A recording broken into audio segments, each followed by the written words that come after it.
सुनो पक्षियों, बारिश का मौसम आने वाला है। हमें अपने घर अब पक्के कर लेने चाहिए। बारिश का मौसम? बादल भैया ने तो हमें अभी तक कोई जानकारी नहीं दी है बारिश की। तुम कैसे कह सकती हो टूनी? बादल भैया, हमारे बरसने का अब समय आ गया है। मुझे लगता है कि टूनी को और बाकी पक्षियों को हमें बता देना चाहिए कि हम बरसने वाले हैं, इसलिए वो अपने घर पक्के कर लें। क्या उन्हें नहीं पता कि बारिश किस समय होती है? हमें हर समय उन्हें बताने की ज़रूरत नहीं है। हमारा काम है बरसना, तो तुम और मैं जाकर बरसेंगे। तुम्हें कोई ज़रूरत नहीं है कि तुम पक्षियों को जाकर बताओ।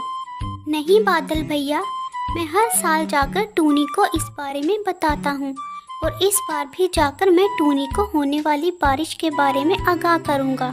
इतना कहकर बादल टूनी को बारिश के बारे में बताने के लिए चला जाता है। कैसी हो टूनी? मैं ठीक हूँ भैया, मैं आपके आने का ही इंतजार कर रही थी। टूनी, मैं तुम्हें आगाह करने आया हूँ कि बारिश का मौसम आ गया है और हमारे बरसने का समय भी। इसलिए तुम और सारे पक्षी अपने घरों को पक्के कर लो। इस बार बहुत तेज आंधी तूफान भी आएगा, तो इसलिए अपने घर लकड़ियों से पक्के करना, ताकि तूफान और बारिश की वजह से तुम्हारे घोंसलों और घरों को कोई नुकसान ना पहुंचे। शुक्रिया बादल भैया, मैं सभी पक्षियों को इस बारे में बता दूंगी। टूनी दोबारा से सभी पक्षियों को बारिश के बारे में बताने के लिए चली जाती है। सुनो पक्षियों, बादल भैया ने मुझे बता दिया है कि बारिश आने वाली है, और इस बार बारिश के साथ साथ बहुत तेज तूफान आंधी भी आएगी। तो उन्होंने हमें कहा है कि हमें अपना घर लकड़ियों से पक्का कर लेना चाहिए, ताकि आंधी तूफान से हमारे घर को कोई नुकसान ना पहुंचे। मेरा घर तो मजबूत गारे और मिट्टी से बना है। मुझे अपना घर लकड़ी से मजबूत करने की कोई ज़रूरत नहीं है। तुम सब अपने घर पक्के करो, मेरा घर कहीं नहीं जाने वाला। तुम देखना, मेरा घर सबसे पक्का है। भूरे गीत को छोड़कर सभी पक्षी टूनी की बात मानकर लकड़ियां इकट्ठा करने के लिए निकल पड़ते हैं। टूनी ने भी अपने घर को पक्का करने के लिए मजबूत बांस की लकड़ियों का इंतजाम कर लिया था। उन बांस की लकड़ियों से टूनी ने अपने घर के छत को अच्छे से मजबूत कर दिया। जंगल के सारे पक्षी बांस की लकड़ियों से अपने घर को पक्का कर रहे थे, लेकिन इधर भूरी चीड़ को कोई परवाह नहीं थी। वो अपने घर को पक्का नहीं कर रही थी। मेरा घर सबसे पक्का है, मुझे अपने घर को पक्का करने के लिए कोई ज़रूरत नहीं है। अब बारिशों का मौसम शुरू हो गया था। कितनी तेज आंधी तूफान आया है। शुक्र है कि बादल भैया ने हमें पहले से बता दिया और हमने अपने घर को पक्का कर लिया।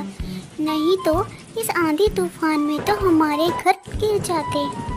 जंगल के बाकी पक्षी भी अपने घरों में सुरक्षित थे, लेकिन भूरी चील के मिट्टी के घर की छत बहने लगी। उसके घर में बहुत पानी हो गया था। हे भगवान, काश मैंने टूनी की बात मान ली होती और अपना घर लकड़ियों से पक्का कर लिया होता। अब मेरा घर बहने लगा है। देखते ही देखते भूरी चील के घर के अंदर बहुत पानी हो जाता है और मिट्टी का घर उसका टूटकर बह जाता है। हे भगवान, अब इस बारिश में किससे मदद मांगूं? मेरा घर तो टूट गया। ऐसा करता हूँ, रानो चिड़िया से जाकर मदद मांगता हूँ। रानो चिड़िया, ओ रानो चिड़िया, मेरा मिट्टी का घर टूटकर बह गया है। मुझे अपने घर के अंदर पनाह दे दो। भूरी चील की आवाज़ सुनकर रानो चिड़िया चुप रहती है और कुछ नहीं बोलती। आखिर में भूरी चील टूनी चिड़िया के घर में पनाह मांगने जाती है। टूनी बहन, ओ टूनी बहन, मेरा मिट्टी का घर टूटकर बह गया है। मुझे अपने घर में पनाह दे दो। ये आवाज़ तो भूरी चील की है। लगता है वो मुसीबत में है। मुझे बाहर जाकर देखना चाहिए। क्या हुआ भूरी चील? इतनी बारिश में तुम क्या कर रही हो यहाँ पर? मेरी मदद करो टूनी बहन, मेरा घर टूटकर बह गया है। मुझे अपने घर में पनाह दे दो। हाँ हाँ, क्यों नहीं। चील बहन, आओ, अंदर आओ। भूरी चील टूनी के साथ उसके घर के अंदर चली जाती है।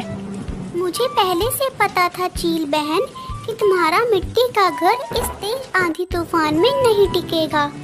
चलो कोई बात नहीं, तुम्हें समझ आई यही बहुत है। लो थोड़ा सा खाना खा लो। शुक्रिया टूनी बहन, तुम कितनी अच्छी हो। मैंने तुम्हारी बात ना मानकर कितनी बड़ी गलती की, लेकिन तुमने फिर भी मेरी मदद की। तुम्हारा बहुत बहुत शुक्रिया।